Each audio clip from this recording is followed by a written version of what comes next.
Going to two places that transformed me into who I am today, pretty much. Henwood Treatment Center and Our House Recovery House. I'm a little nervous. Woo! Let's go! Yeah, my name is Joe. I'm an alumni of the place, graduated. This is what I learned, and this is what I found to be beneficial to me while I was here, giving them pointers and tips and stuff. And the one thing I would say is that the one thing I still do right now, still today, after about a year of being here, is I make my bed every morning. So it built like structure and routine and healthier habits, positive thinking. There was just a whole bunch of beautiful tools that not everybody else gets to take. I mean, like, I was on welfare and my work week was Monday to Friday working on Joe, and then the weekends was taking some time off, where people in the regular world don't have the time or the resources to do stuff like that. So I mean, I'm grateful that I was in addiction, because I have all that negative, which is the yang, and then all of a sudden I now have the positive tools to in life, which not a lot of people get a chance to, which is my yin. So I mean, like, I feel like I'm balanced, that I've got all this good and positive experiences in my life. I am extremely proud, honored, privileged, grateful, glad, happy to be able to share these tools that I've learned in the recovery process I went through for a year and a half. It definitely helped me have better self-thought about myself, which then created better self-worth for myself, which depleted my guilt and my shame, which made me a little bit easier to be able to be with just me. And I didn't feel that need to, like, when I'm by myself, going to call somebody and going, oh, I need this or I need that. I was happier being just Joe kind of thing. Right now, in my immediate vision or view of what I kind of want is it's not even really something that you can touch or have. It's putting deposits in my feel-good bank. And what that is I look for, like, the win-win situation, or the way to give back, or the way to be positive, because what I get in return from that, I can't go buy at any store. I mean, I can't go to a store and say, hey, I want that really good feeling, sir, and can you upsize that for me? I can't pay for that, so I really don't like anything tangible other than art supplies and food, and that's probably about it. So, this is Henwood. This is a place where I came to end my fight against, not end my fight against my addiction, but to basically stop Joe's excellent adventure across the world, running wild. Now, this place here, 3 weeks, structured routines, got me basically ready for the next step I was going to take, which was a recovery house, and long term, because I found that I needed to fix myself, and this place here started it all. It almost felt like a camp, the segregation of the men and the women, and the walks in the morning, and just all the recreation stuff, the 3 meals a day, and kind of was a small taste of what I was to expect as my life in recovery. So I have a special part in my heart of this place, also because in the arts and crafts room while I was quitting smoking, I found that I needed to do something with my time, and I didn't want to do the ceramics or play the guitar, or I wanted something new. And so I just kind of took a piece of cardboard, wrapped paper around it, taped it, and started painting. There were darker pieces, there were lighter pieces, but it was in here where I started it. And when I went to the next step, which is a place called Our House Recovery House, not affiliated, but this was like the first step in the new Joe. Well, we're just about to pull up to a place called Our House Recovery Center. It's a building made up of all males, going through recovery in a protective, secured, safe, facilitated environment.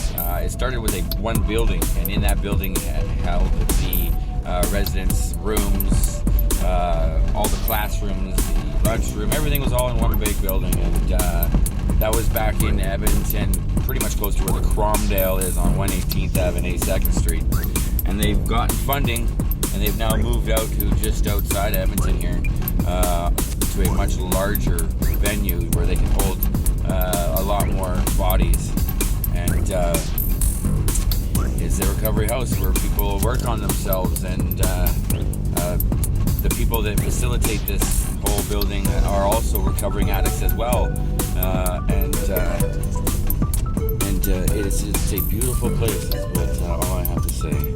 A lot of my tears, screams, junk, stuff that I did work on came out in a room with other addicts and one facilitator. I saw a lot of other people pull out all their junk out into this environment as well. And we're coming back to have a little powwow and say hello. Hey, how are you? So we're about to go into a place called Our House, recovery house. Now, due to for confidentiality reasons, the only person allowed to be filmed during this would be myself, and it's like a little safe environment for these people to feel safe, because from that safety comes trust, and from that trust, people can do work on themselves. So this is like a little sanctuary haven for an all-male in recovery. So we're about to go in, and I'll show you where it started. Standing in front of the wall where all of the alumni who has graduated from the Our House program get a plaque and a coin, and during a ceremony once you graduate, starting from the very top up there, working all the way across, coming all the way along, where you've got me right there.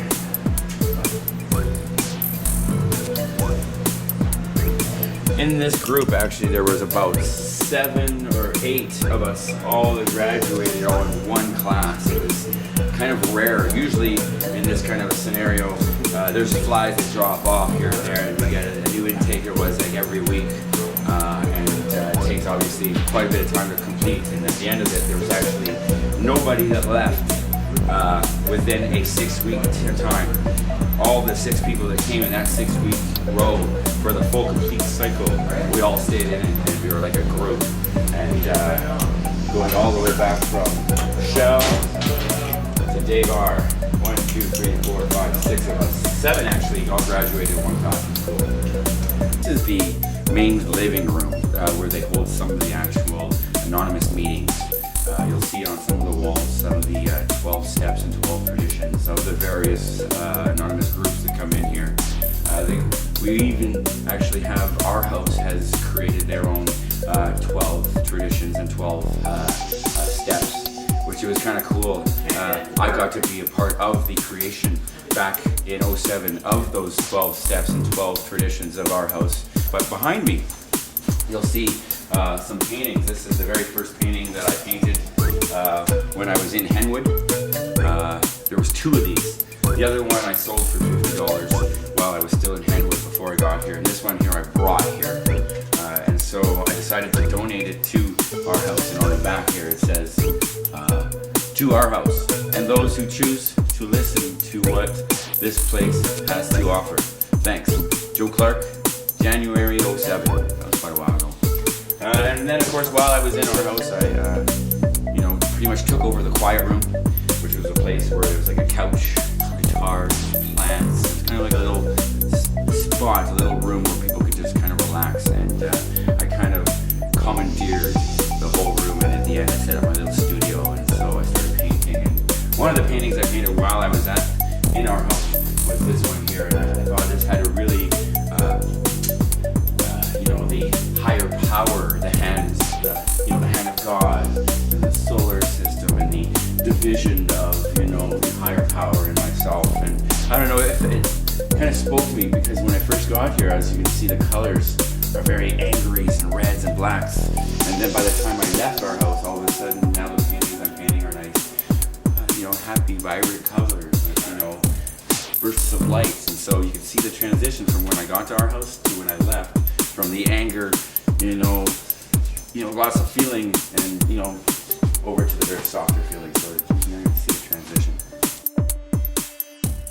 And it was just me and my mom for 4 years, and within the early years of our life pretty much dictates a lot of our choices in the future if we are not taught the proper ways to deal with certain circumstances, events, emotions and such. So throughout my adventures growing up, I started out with the whole feeling of wanting to get away with something. I was the kid that sat at the top of the stairs while I was supposed to be in bed, and I would listen to the TV.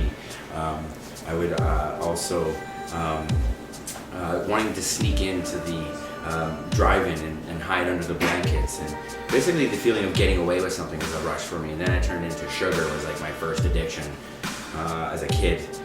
Or so much so I wasn't allowed sugar cereal and sugar gum, and it was like a rush to me. So at a young age, I kind of developed the whole idea of being an addict to whatever it is that I chose at that time. And of course, growing up through school and teenager life was progressing from tobacco, the alcohol, the skipping class, the girls' sex, then it turned into the crime.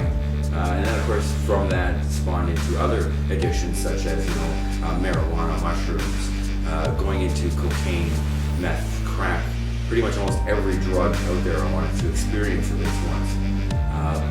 And the whole time I was working at different various restaurants, and so I was a very functional addict. I would use every single day, but I would also work and go to sleep every day. So my story is not as harsh or as tragic as some others are, but that was my story. Now I found myself working in a restaurant, living with a manager friend, and spent my rent check on drugs, and went home finally after it was all said and done.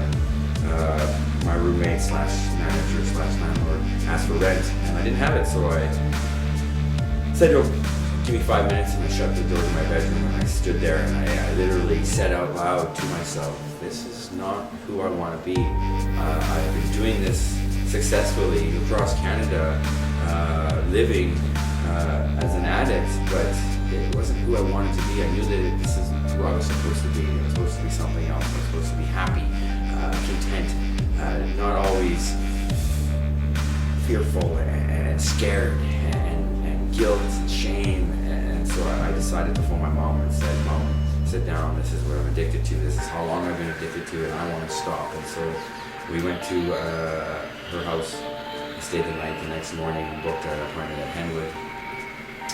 And then for a month before I got into Henwood, I did some things that I'm really not proud of. It was like the last burnout, last little stint or binge before I went into recovery, and I did a lot of damage in that last month. But found myself in Henwood, and in Henwood found out that I was always running from myself, from town to town, city to city, province to province, job to job, from living quarters to living quarters, from friends to friends, girls to girls, and always trying to run away from problems. And no matter where I ran to, wherever it was, wherever I got to, the destination, there I was. Again, the same problems, the same choices. I seemed to have a cycle that I would always find these scenarios. And so I decided, okay, well, I need to do some work on Joe, and I chose the most intensive, the longest term, the best recovery house to go in and do work on myself, and that was here, our house. What our house does is incredible, and while I was in our house, I found my love for art and being able to walk down the street with my head up high, and I felt confident and inspired, and I just went with it.